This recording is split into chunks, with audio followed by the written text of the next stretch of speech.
Live in a group. We are live in the group. We got people We coming are. in as well. Welcome in, everybody. Welcome in. Happy Monday. Monday. Can you believe it's already the end of February? It's crazy, isn't it? It's crazy. Uh-oh. That it Mark, you're a is. little blurry. Am I? Let me adjust it. Thank you for letting me know. A lot blurry. How's that? It's auto-focusing a little bit. Still I don't bad? know. It's still focused on the back wall. Oh, it is, huh? Yes. Back wall. I hate it does the autofocus. How's everybody doing out there? There you go. It's focused on you There I now. am, huh? There you are. Nice and clean. I my eyes, I was like, my eyes blurry. Or- so No, cool.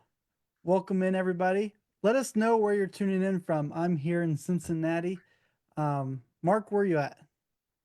I am in South Florida, Boca Raton, just north of Fort Lauderdale, about 10-15 minutes. Boca Raton. Yeah, it's been How do you like beautiful. it? How you like it down there? I love it down here, especially this time of year.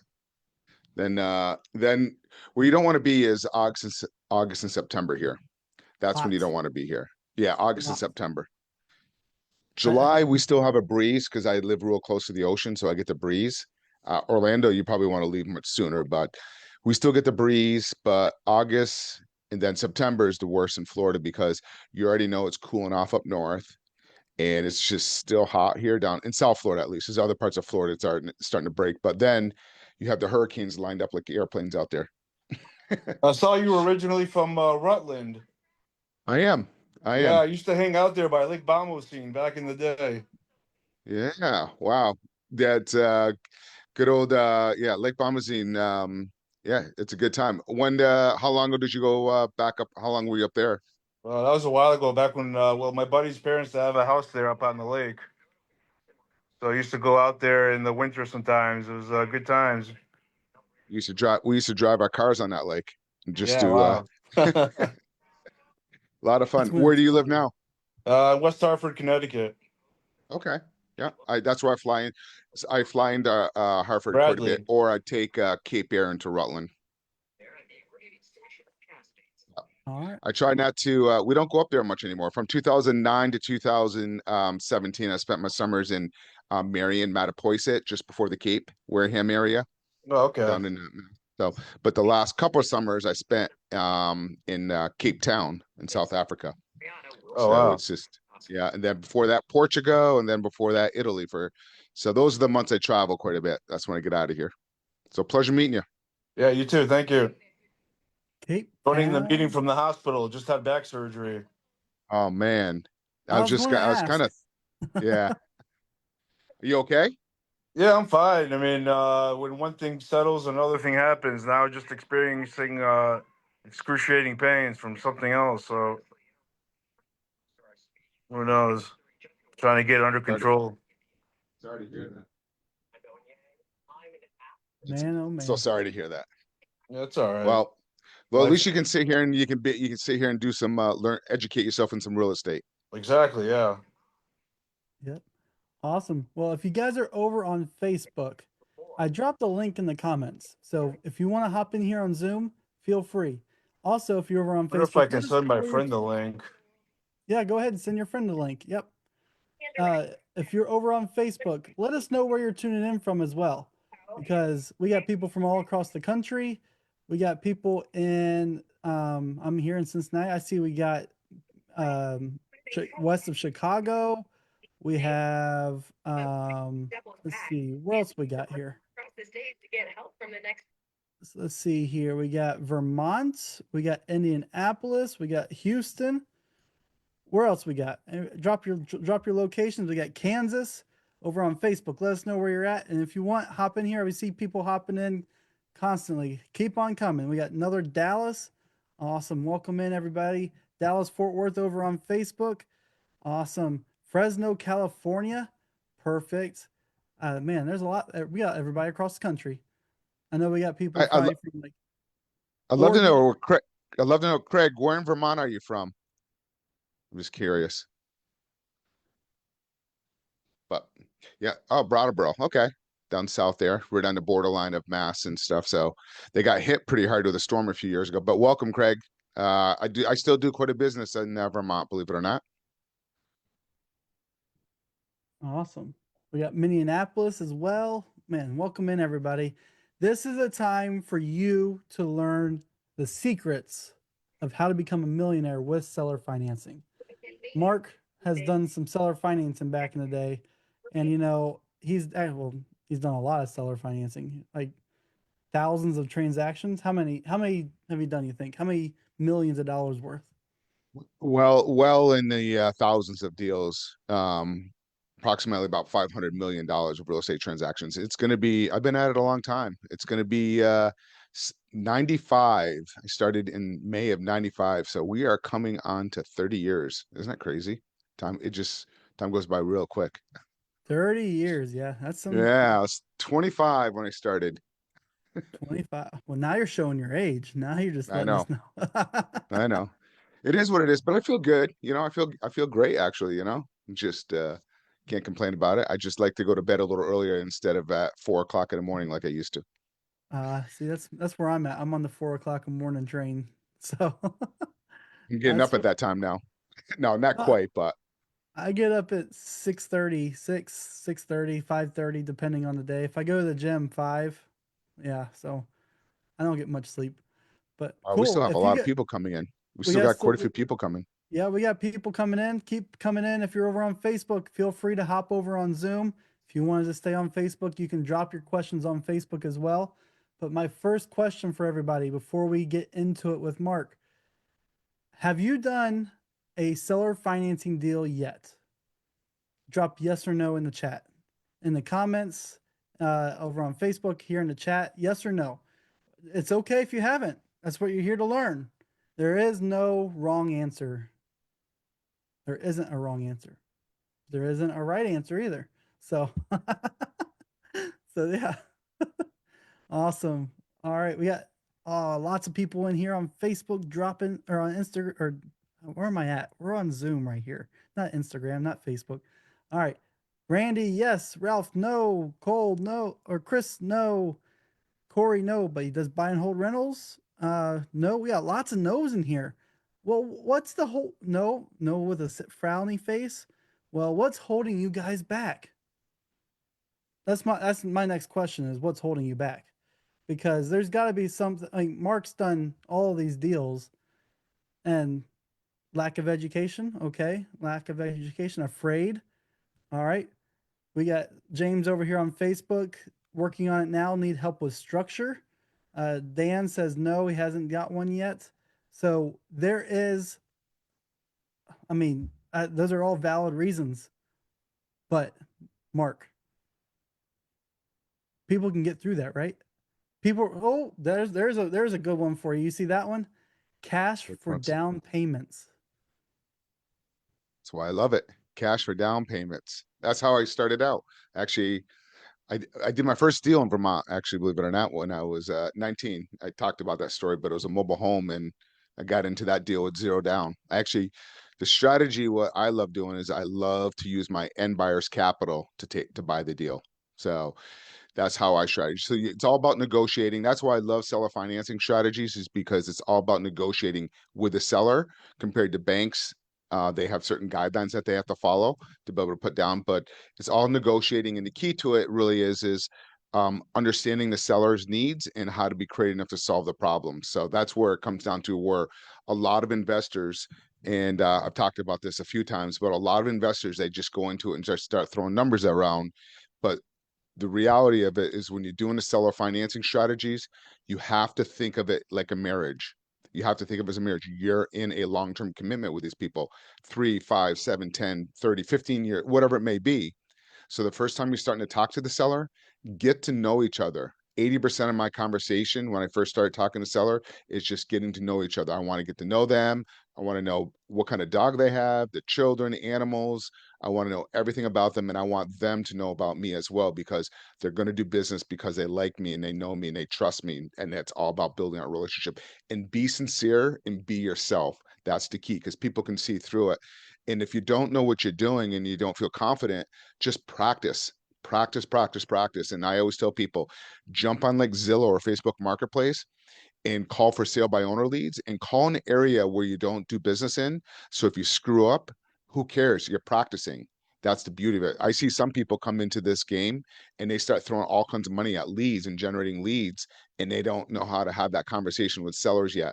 They don't feel comfortable. They're not saying the right things. They're not pulling out the information. So I always tell people, get on and start practicing. Think of like baseball, spring training. Just want to get out there and practice and really get to know what the seller is trying to accomplish and build a rapport, because that's the art of it.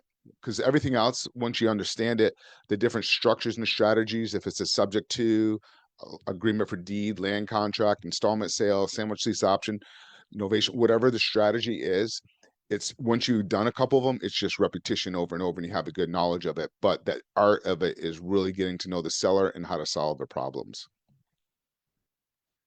There you go. I mean, building the relationship, right? That's huge. It's all relationship. Even with a seller, working with realtors, networking and growing yourself. You have to, for you to grow.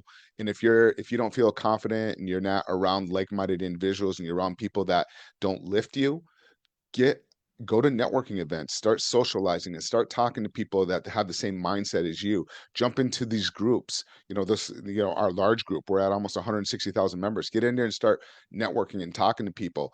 I don't know if Dennis is on here, but Dennis didn't know anybody, and now he's working with 3 people, and they actually had a contract go out, I think yesterday or this morning.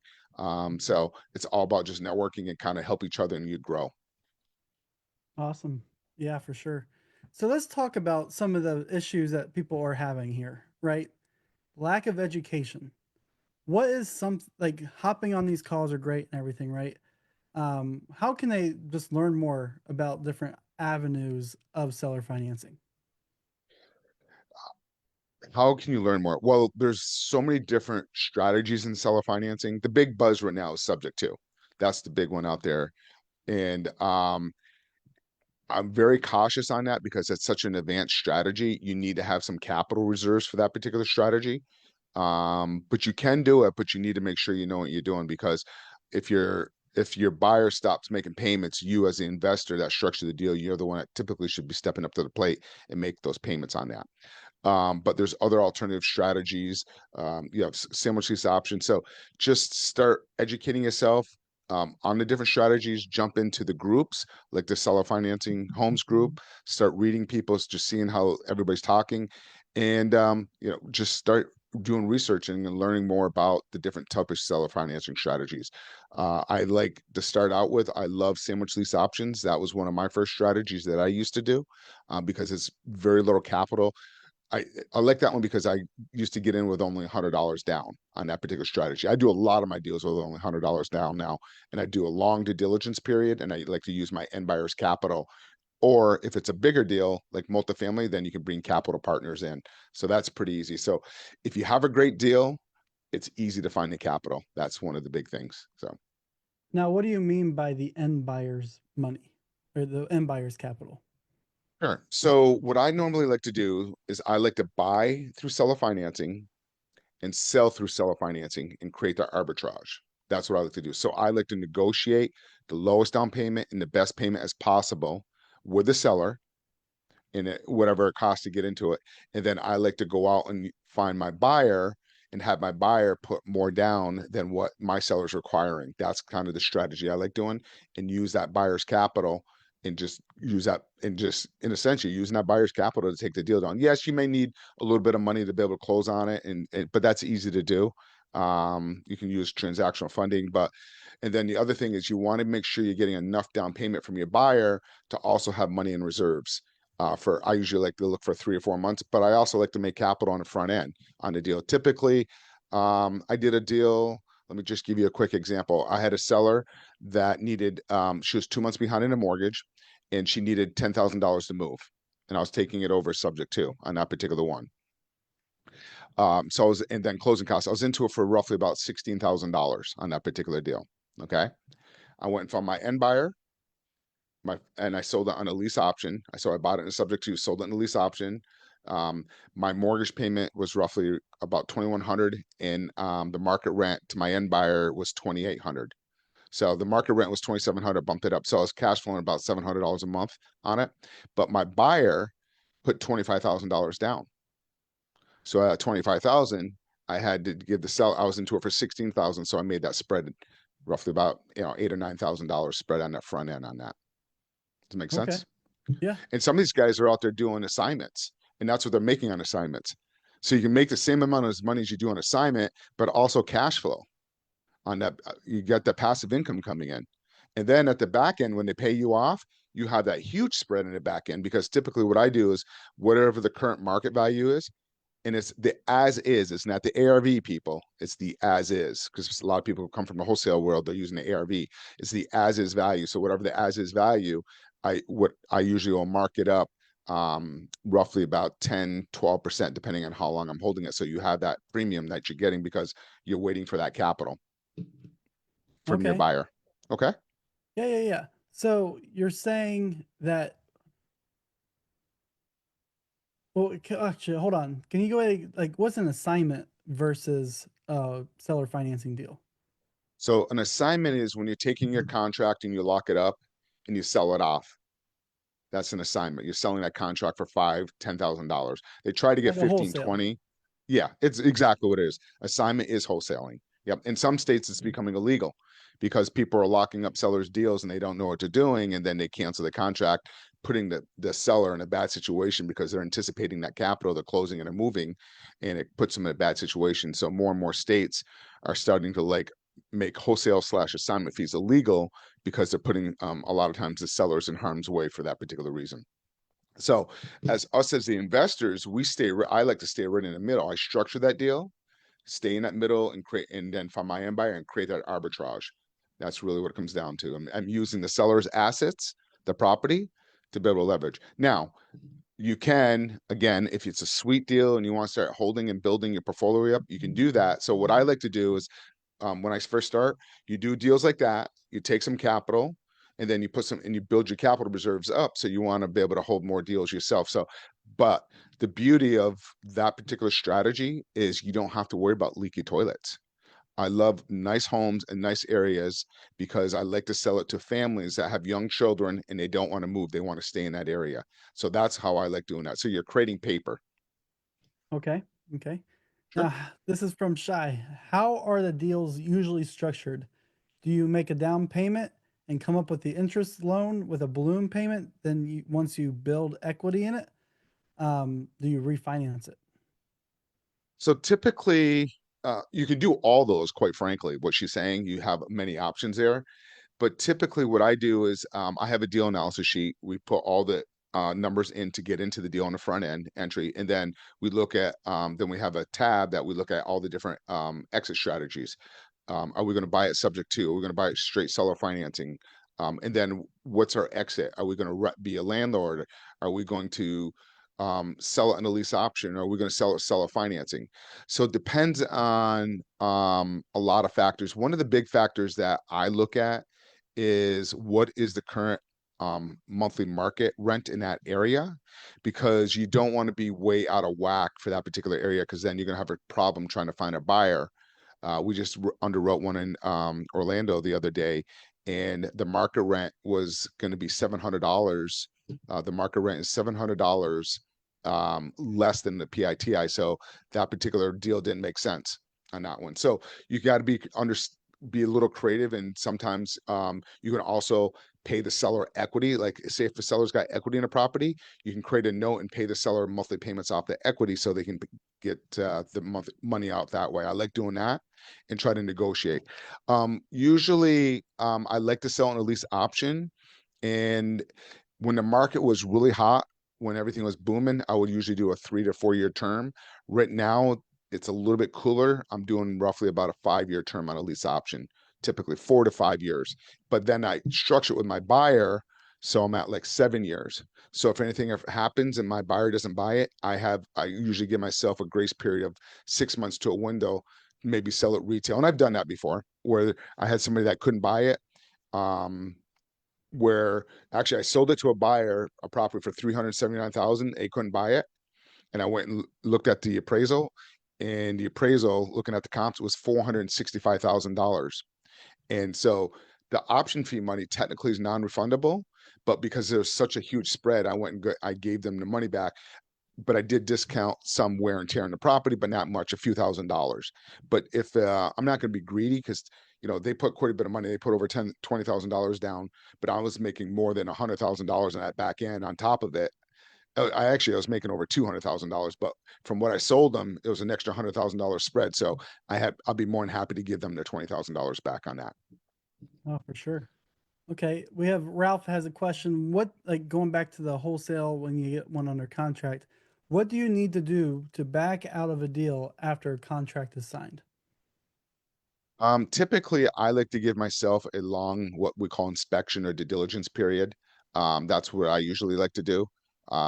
Usually 45, 60 days. But I usually take it in a way where I tell the seller, hey, I tell the seller exactly what I'm doing. I tell them I'm putting people into the property. Because my background is real estate banking. These are good people that we underwrite. They have great income. They usually have credit challenges, and these are people that normally take really good care of the property. And once they establish payment history on that subject property, it's easier for them to get financing because they have good payment history on that property. So I'm straightforward. I tell them exactly, but my agreement is with me and the seller. So if anything ever happens with me and my buyer, I still step up to the plate and make the payments. I don't have that as a problem.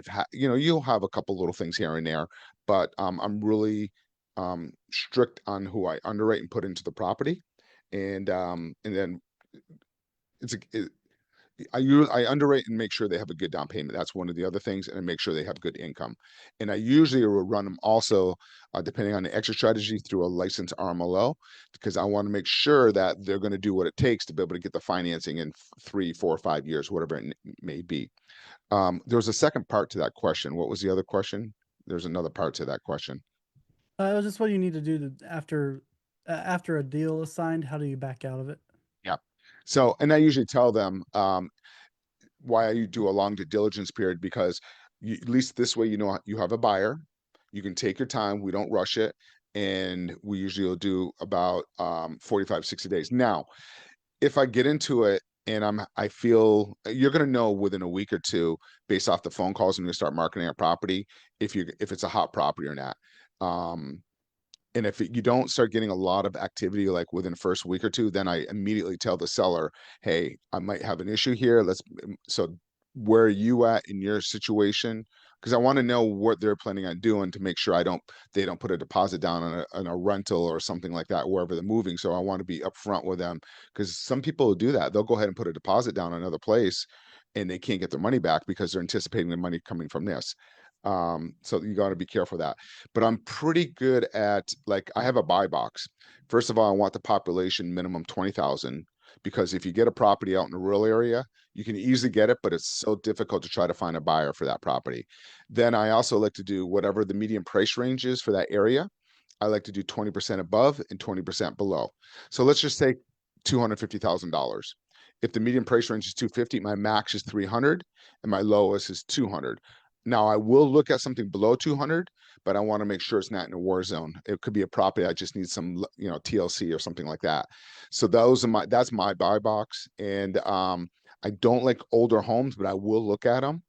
And one of the things I look at, if it is an older home more than 20 years, I'm going to buy um, a home warranty for that property for the first 12 months, because if you're taking all that buyer's down payment, and they're responsible, tenant buyer, whatever you want to call it, and they're responsible for the maintenance and repairs, you want to make sure that you don't put them in a bad situation. And that's where I've seen deals go bad, where they put all the money down and like a month or 2 months later, something goes wrong and they need to come up with $3,000 or $4,000 to fix something and they don't have that capital. So that's why I like to do a home warranty on that. Heck yeah. They're pretty cheap. The home warranty, you can get them for $500 or $600. Yep. Yep. Perfect. And then Shai is asking, how are you doing? Are you doing that on expectations? Market value goes up. That's referring back to probably 2 questions ago. Or yeah. Sure. So typically, whatever the value is, I will sell that property for about 10, 12% over whatever the current value is for that property at that time. So you're making that spread. So let's say the property is worth, I don't know, say 325, okay? The as is value. So I will sell that. I will add roughly about $40,000 to it, maybe 50,000, somewhere in that area. And that will be the purchase price to my end buyer. And then but I'm also cash flowing. I want a minimum $500 a month, 450, $500 a month cash flow coming in off that property just for creating the paper. Awesome. So you're So buying to flip, not hold long term. I do both. I do both because what happens is in real estate, you become oftentimes your all your capital, your cash, you're not liquid, it's all tied up in real estate. So you constantly need capital to kind of keep your business to put more down for keeping the business because I'm using my buyer's capital to get into deals where you may not have the capital. So let's say it costs, the to get into a deal, say it costs you 15, $20,000. And this is where a lot of people come and work with me that they already have 3, 5, 6 properties because they put 25, 30% down and they dried up. So that's why they go switch to seller financing. So I do both. Um, some I will hold, and then some I will just sell on a rent to own. So I still get all the depreciation, how I write it up. I still get all the depreciation, the tax deductions, and they're a tenant buyer.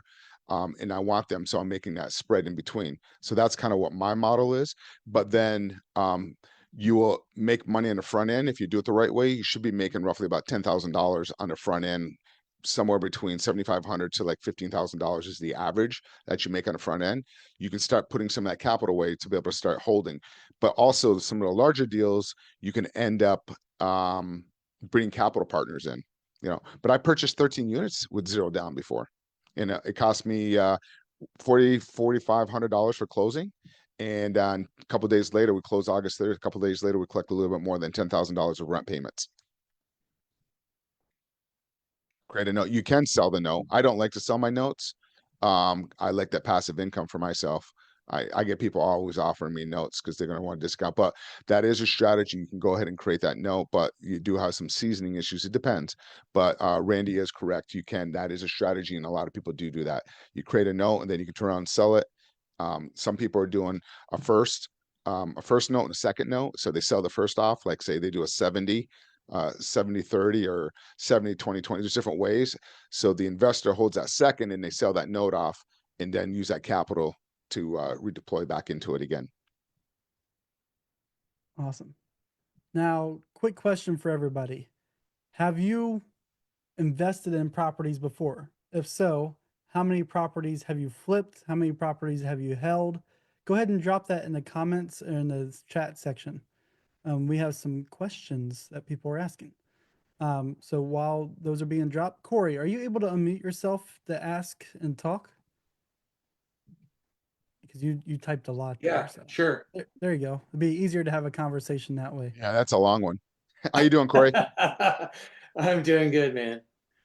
Yeah, I basically I work a day job for the government here in Lee County in I live in Cape Coral, but it's the office is in Fort Myers. And I have buy and hold properties. I understand the high level of what we're talking about here. But I get hung up a little bit on, and a lot of people maybe don't know the answer. So I'm hoping that you can at least give me some direction to go in. So in terms of like corporate structure goes, like I'm used to buying things in an LLC that's tied to a Wyoming holding company. Do you guys do that? And in terms of whether or not I'm buying on seller financing or using a DSCR loan, do you think it's necessary to do a wrap to protect yourself a little bit, or does that really make a difference? I'm asking this because I ran into a guy that's got a lot of properties for sale in the Midwest that he's trying to offload and do more commercial. So I can kind of cherry pick the best deals for myself and maybe hopefully assign some of the other ones. I just, like I said, I understand what we're talking about here. I just haven't done it myself. I'm more of a buy and hold person. It's easy, just identify the house, buy it, and hang on to it and collect the rent. But there's a lot more detail to what you're talking about here. So Sure. So I'll answer some of the questions, and then I'm probably not going to get to all your yeah, that's questions okay. there that you said. So what I do, again, I'm not an attorney, but what I do is I put all my properties into a land trust. And then I have the beneficiary of the land trust being my Wyoming LLC. The reason why we all know why we use the Wyoming LLC is anonymity, and also has what's called charging order protection. So Yep. God forbid, if you accidentally back up, you run over a child, you get a judgment against you, they can't make you liquidate your LLC, the assets in the LLC. So that's kind of the purpose why everybody likes Wyoming so much. Again, I'm not an attorney, but that's what my strategy I tend to do. So that's that question answered. And what was your other question? Um, so in terms of like whether or not I wind up, because he's open to seller financing some of the properties, but I also have capital enough to, get DSCR loans on a few of them or something. I wasn't Got it. sure that after the initial purchase and then you go to seller finance it to an end buyer, does it make sense to do a wrap mortgage to make things easier, or does that just complicate things more? No, it is you want to try to capture and try to maximize the profit as much as possible on a wrap. What state is it in? Oklahoma. Okay. Um Refresh my memory. Is Oklahoma landlord friendly state in That that I'm area? not sure. Okay. I, So what I like to do if it's a landlord friendly state, I'd like to sell it. I would sell it like on a land contract or a lease option, because it's a little easier if they stop paying for you to take the property back, to yeah, get them out. But you always have them responsible for maintenance and repairs. But I would definitely wrap it, especially if a property needs work. Because if they're putting quite a bit of capital into the property, you want them to have equitable interest, and you want them to have the control of the deed. Um, but you also want to look at make sure that your cash flow spread is going to be good enough. So if they do default, you got to look at that area. How long is it going to take to get them out as well? yeah. I have to double check, but I would try to wrap as many as possible. Just create that passive income. I mean, it's once you have that passive income coming in, it just makes things so much easier. It's just mailbox money, especially if he's open to some of that stuff. And then you're using your end buyer.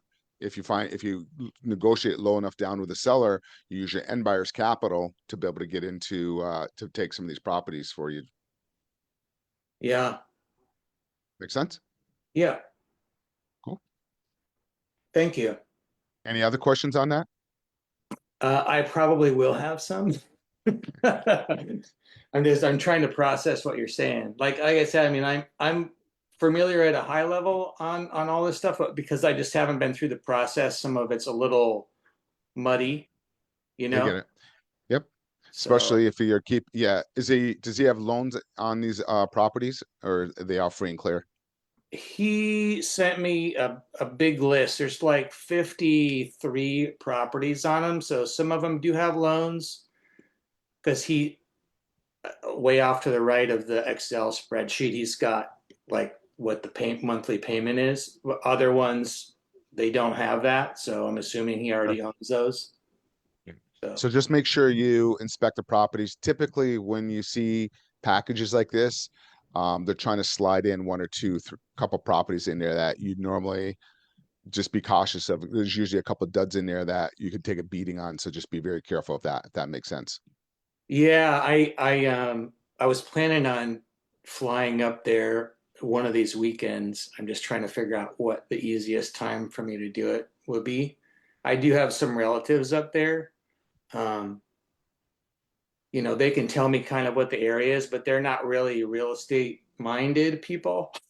So I kind of feel like I just need to go up there and maybe meet with them and like get a sense of what the area is like a little bit just to make myself more comfortable because I don't own anything there. You know, I own stuff in Pennsylvania and Tennessee, but Mhm.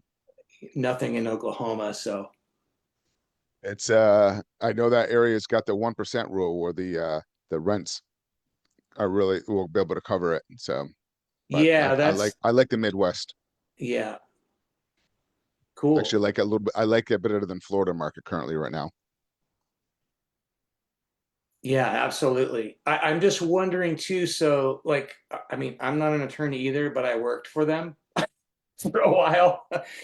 Out of Las Vegas, and they would talk to me about doing land trusts here. I know Florida's good for that. It offers some asset protection too, but I'm gonna have to ask them. I can post a question in their little chat thing at the office and see if The, because I know some states don't even recognize land trusts. Like I know Pennsylvania doesn't, which is kind of dumb. But most states do, and yeah, same with like Arizona. But it's just it doesn't really create a lot of asset protection. Florida yeah, does a little bit, but mainly it's for anonymity purposes of the land trust. And just be cautious if you're doing it on a loan. I mean, if there's a loan in place, the old days we used to put like the address 123 Main Street Trust. Be right. cautious because now lenders are starting to pay attention to that and they're starting to call some of those loans due. So you don't want to use the property address as the trust. No, Uh, just say, yeah. So just be careful of that. They're starting to place it. Because a lot of it, people were doing it for the purpose of this trust is for estate purposes. That's really the purpose of where a lot of trust came from. But then you just put everything mainly for more anonymity, because God forbid, and I actually had somebody from another community, do a deal and they bought it from a student as a sub two deal. They bought it from a student and they use a transactional coordinator and the whole deal was screwed up. And and also never do a performance deed, by the way. Do you know what a performance deed is? I don't. I've actually never heard of that before. Yeah. So performance deeds means like, say, for example, if you're 30 days late or 48 days late, the property converts automatically back to the seller. So, and what happened was this wholesaler did a deal and he did a performance deed 30 days.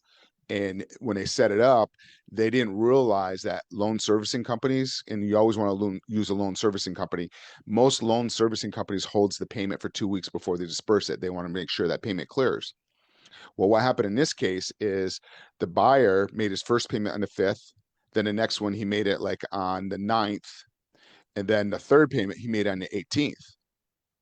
Well, what they did is that payment got held, and time when they dispersed the funds, that seller's payment was late.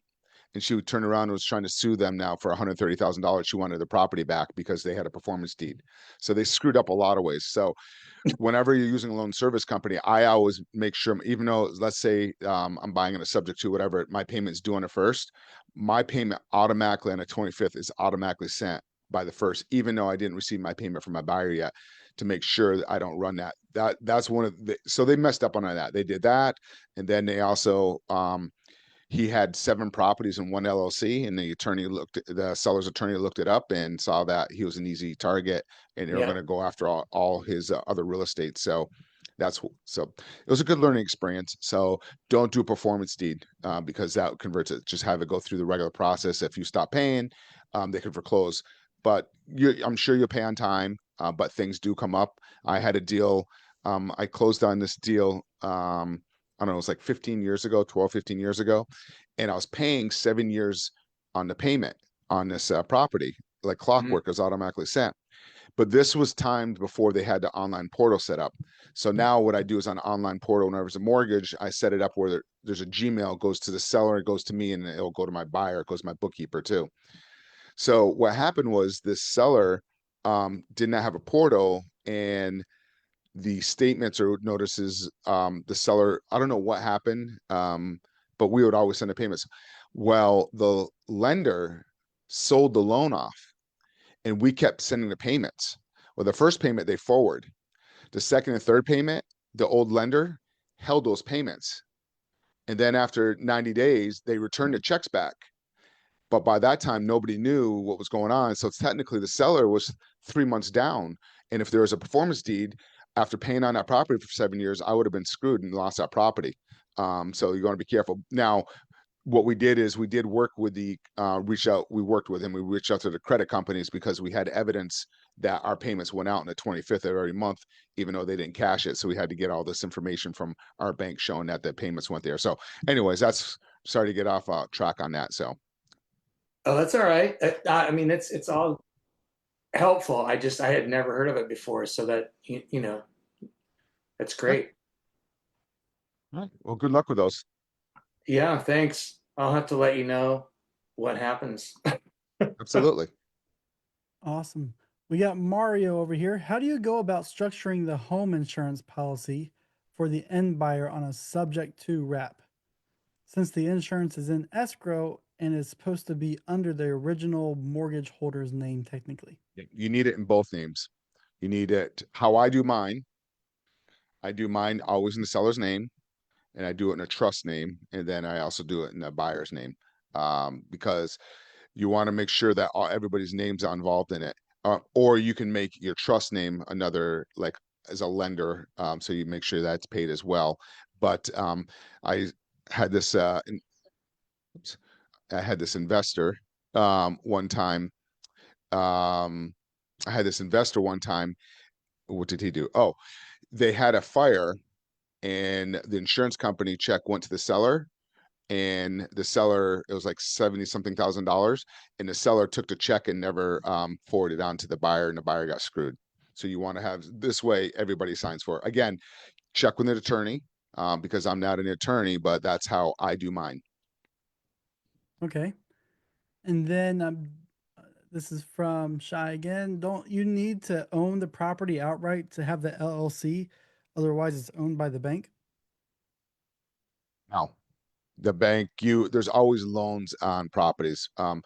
So 40% of properties out there don't have loans on it, but the lender is always in it. So you have what's called a deed.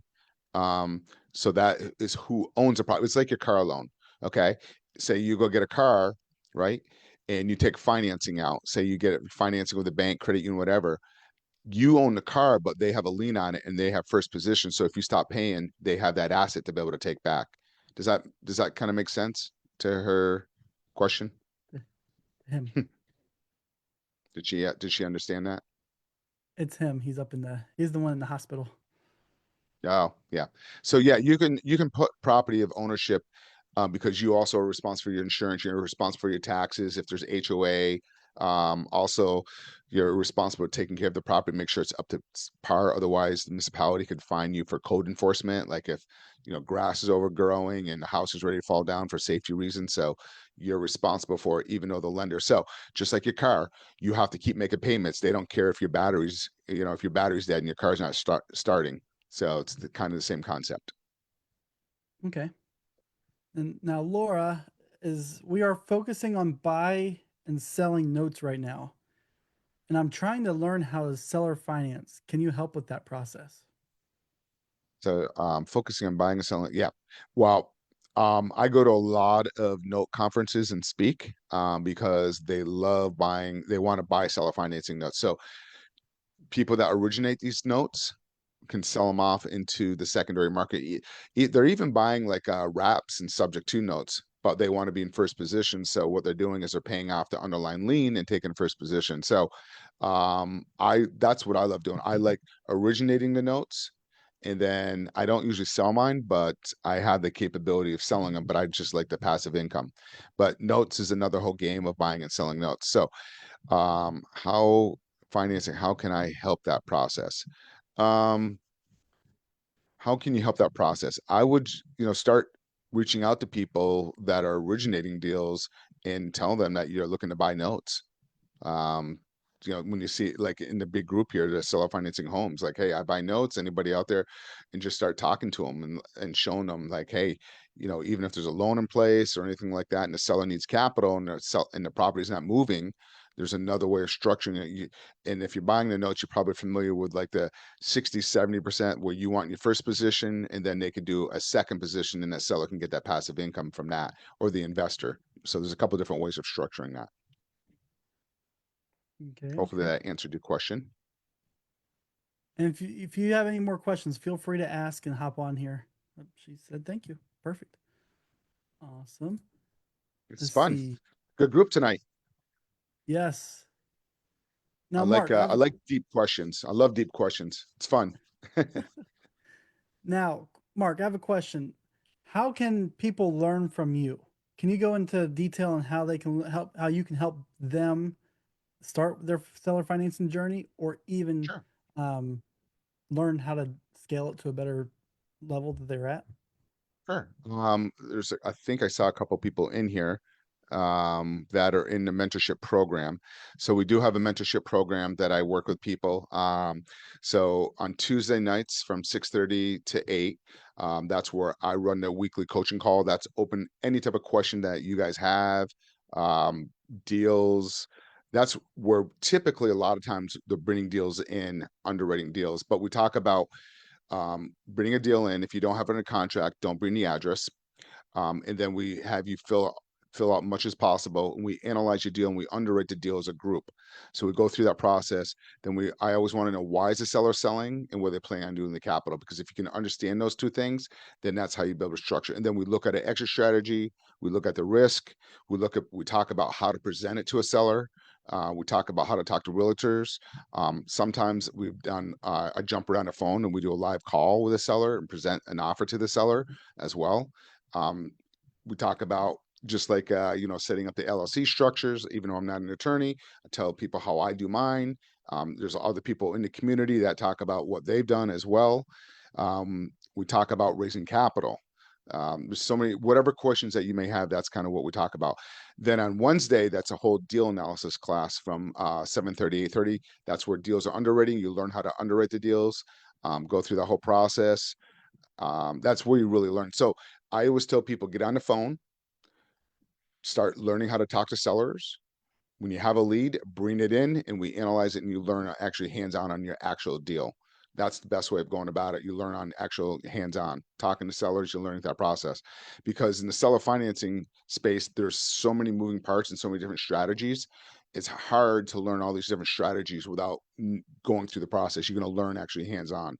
And then on Thursdays at 6:30 to 7:30, we do another Zoom for accountability calls, and we have our private Facebook group. And then we have all of our resources in a resource drive. So that's that's pretty straightforward to help people out. That's how I learned my journeys, through mentors. I've always had different mentors, and you want to outgrow your mentors. And typically people come in for about 6, 8, 10 months, and you want to outgrow me. That's really what you want to do. Even though you have access to the program for lifetime, you usually want to outgrow your mentor. Typically, yep. And I mean, you can go deeper with Mark. It's just the beginning steps is just to get you started, to get you those steps going. So, Mark, um, Well, let me if let you me kind of guys, say something else. Let me say yeah, something yeah, go else, if ahead. you don't mind. So one of the reasons why I started learning to do the seller financing strategy, as you guys saw earlier, I'm from Vermont. I grew up super poor and poverty up there, and I always had to help at a young age put food on the table with the family. So I wanted to learn how to not be in a situation where I was as a child growing up, and be able to not have to worry about a paycheck coming in and create that passive income coming in. So that's kind of how it, because I didn't have capital, and I always thought I needed capital. And I always thought I needed credit to be able to buy these properties. So I learned how to do these strategies. And believe it or not, I was like 18, 19 years old, and I had 27 credit cards all maxed out. Thank God the limits weren't very high. They were like $500-$700, but I didn't learn finance from my parents, my mother, and I didn't learn it in the school system. So I kind of learned all this stuff on my own. And what happened was I started surrounding myself with other investors that were kind of mentors to me as well. So, and then I also got into real estate banking at 25. That's where I started, and I actually end up having a real estate banking firm with 107 loan officers that kind of worked for me. I had a team of underwriters, and my clients were investors, and that's when I really blew it up and started really hanging around them. So, but anyways, Matt, you had a question before I cut you off. I apologize. No question. My thing is if you're looking to get into it, there is a lot of ins and outs of seller financing. There's not just one method. There's how many methods are there, Mark? I mean, it's I would say probably, I mean, because once you understand it, there you end up coming up with ideas and ways to structure things where there's not even a name technically. You can kind of cross. I mean, I've done land development deals with zero down, with a seller. I mean, there's so many different ways, but it really comes down to listening to the seller. And I think of a tool belt. That's the best way to try to how I look at it.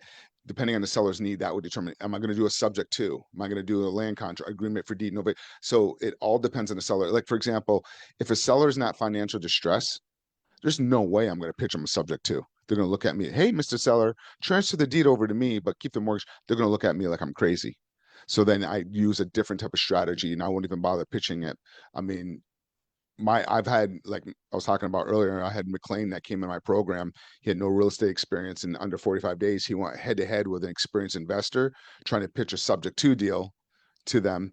And we didn't. We pitched a whole different type of strategy and he ended up getting the deal on it. And he made 34, $36,000 in that first deal he did. Yeah. See, I mean, Now he's in just a Cabo. He's in Cabo doing this huge development deal now. heck yeah, that's a good place to be, isn't it? He's a Um, good dude. that's awesome. So He was guys, he was just he was just so smooth at getting to know the seller. He was just so good at it and building really, rapport. He got to a point where they were inviting him over for dinner and all that stuff. hey, free dinner, can't beat that. Yeah. So guys, if you're looking to get into seller financing, you need to educate yourself. Whether it's through YouTube, whether it's through the Facebook group, or whether it's through a mastermind, just get in something and start learning, but make sure you pick the right masterminds. You're going to run into scammers out there, and we want to make sure that you are picking the right one. A lot of times you'll find people that aren't experienced. Um, Mark is pretty experienced, I would say, with Well, I always tell people, first of all, you want them to at least be 10 years in the business if they have, and ask them how many times have they been in a litigation suit? Because if you're in this long enough, you're going to end up, something's going to happen. And I don't want to scare you, but it is going to happen. You're going to end up in some type of legal or a deal going bad. You just want to make sure. I don't know if I told you, Matt, like, was it spring of last year? I went to Puerto Rico to this event. And supposedly, I thought they sold me on this thing. Oh, it's going to be a bunch of real estate coaches, and you have built a network. I'm like, okay, this is cool because I love networking. I always want to keep learning myself. I try to be the dumbest person in the room. Mhm. I always want to because I just have a thirst for knowledge. So I'm like, okay, I'll go. And I get there, and I remember there's 13 or 15 coaches. I was like, I was embarrassed and pissed at the same time. Most of these people were there that were other coaches were from the Airbnb world and they've only done like 2 or 3 deals. I'm just like, oh my God. And I paid a lot of money to go to this thing. I was just like, I'm the one giving all the value.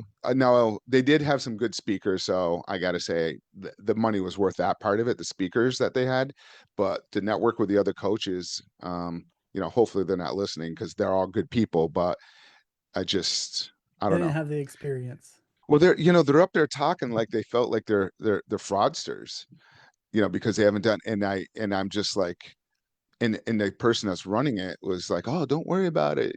I'm like, I kind of lost respect for the whole process of that. But anyways, just make sure you do your research on the people, look them up. How many deals have they done, and how many years have they been in the business? Yep, for sure. That's huge. But if you guys want to learn from Mark directly, I dropped a link in the chat over on Facebook. If you are on Facebook, I dropped it in the comments.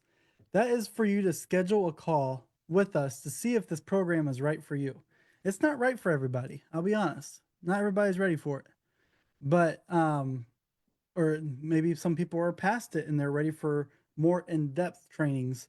Um, I went ahead and dropped the link. Schedule a call. It's free. It's a 15-minute call just to see if it's a good fit for you. Then you'll move on to the next call. All right, awesome, Randy.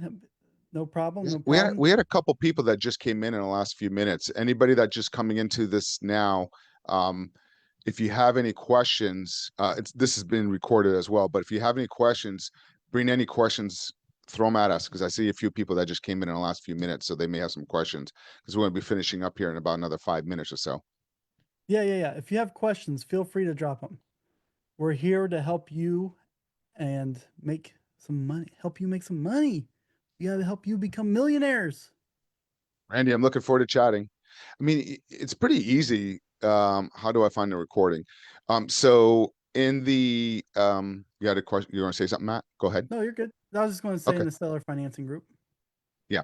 Go into seller financing homes group where you found this, and then go under feature, and you can watch the this past Zoom recording and the one before that. So, but I mean, and I talked about this. Like, all you have to do is 3 to 5 deals a year if you're doing it and you're staying in the middle. Because just think of the numbers, like that analogy that I was giving before. When you if you're doing you're making money on the front end, you're making money passive. And then if you're setting it up where your end buyer is buying that property in about 5 to 7 years, I like the 5 year mark roughly. So the average that you make on a deal is anywhere between 75,000 to about $200,000 in general when you make the whole entire deal. And you get that big spread paid off at the back end. So Angela had a deal, and I talked about this deal a couple of times, but she was going to wholesale it off because it needed $35,000 worth of work. So, and she had her money tied up in another deal. So she was going to wholesale. I'm like, all right, what are you going to wholesale? How much are you going to wholesale it for? She goes, I'm going to wholesale it for 15,000. I'm like, okay, when it's all said and done, how much do you think you're going to get? She goes, between $8,000 to $10,000. Well, we went through the deal analysis, and over 5 years, she was going to make $171,000 on that deal in total.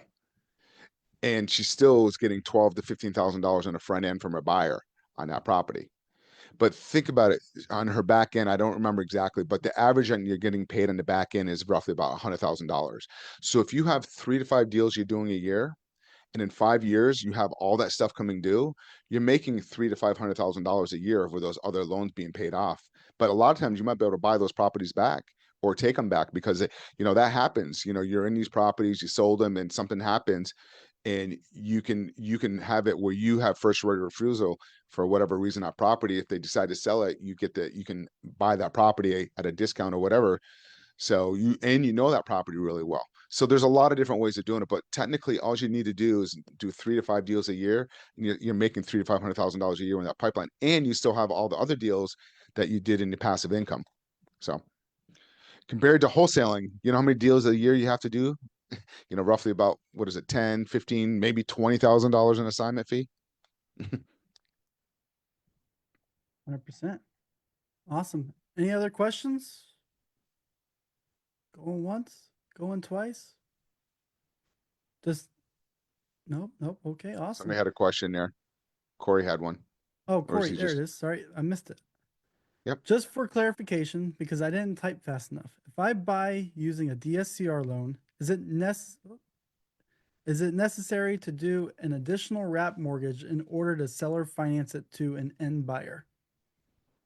No, I mean, there's it we call it seller financing, but you can do an agreement for deed, land contract, sell lease option, but you can wrap it if you want that, if you really want to truly be the note, but that would be the ideal, is doing the a wrap where it's creating the note. So and I recommend, if they're putting a lot of money into a property, you probably want to wrap it, because if the loan, if it goes bad and somebody puts in $30,000 to $50,000 in a home and they don't have that controlling deed, and it goes to court, you could look like a predatory lender or investor, if you will.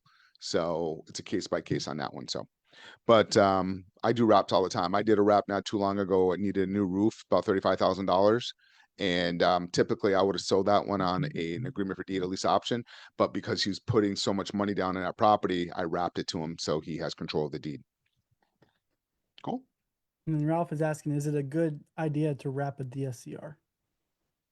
Um, you can wrap anything. I mean, I purchased properties with liens on it. I purchased a property with an IRS lien on it. You know, after in this area, after 10 years, the IRS doesn't refile it. And typically, and this was 8 years into it, and it was a $12,000 IRS lien. I just took it over subject to. You taking it? Well, I took that one over subject to, and I did. But that one I did not wrap. I sold that in a lease option because I wanted to make sure that the IRS wasn't going to refile, because technically they could refile, but they typically don't. Okay. Awesome. Well, sweet. But yeah, Now, you could guys, if definitely you could wrap a DSCR loan.